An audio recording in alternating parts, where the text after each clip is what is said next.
Hello everyone. 34 वर्षीय राज्यसभा सांसद राघव चड्ढा जनता के हित के लिए बड़े बड़े मुद्दे उठा रहे हैं। राघव चड्ढा हम सबके लिए पार्लियामेंट में आवाज उठा रहे हैं। कोई किसी को नहीं पड़ी है, सबको हिंदू मुस्लिम की राजनीति करनी है, लेकिन राघव चड्ढा आम आदमी के बारे में सोचते हैं।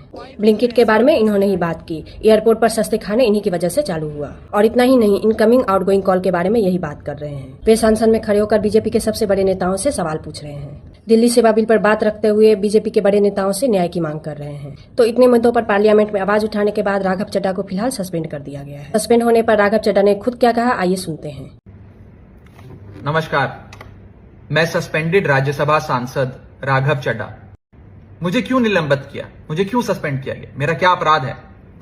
क्या मेरा यह अपराध है कि मैंने पार्लियामेंट में खड़े होकर दुनिया की सबसे बड़ी पार्टी बीजेपी के सबसे बड़े नेताओं से सवाल पूछे?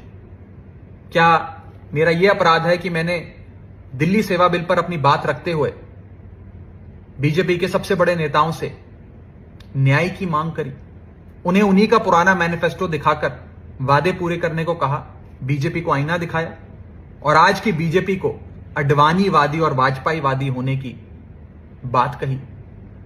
क्या इन्हें यह डर सताता है कि कैसे ये 34 साल का युवा संसद में खड़ा होकर हमें ललकारता है, हमसे सवाल पूछता है, हम पे सवाल दागता है?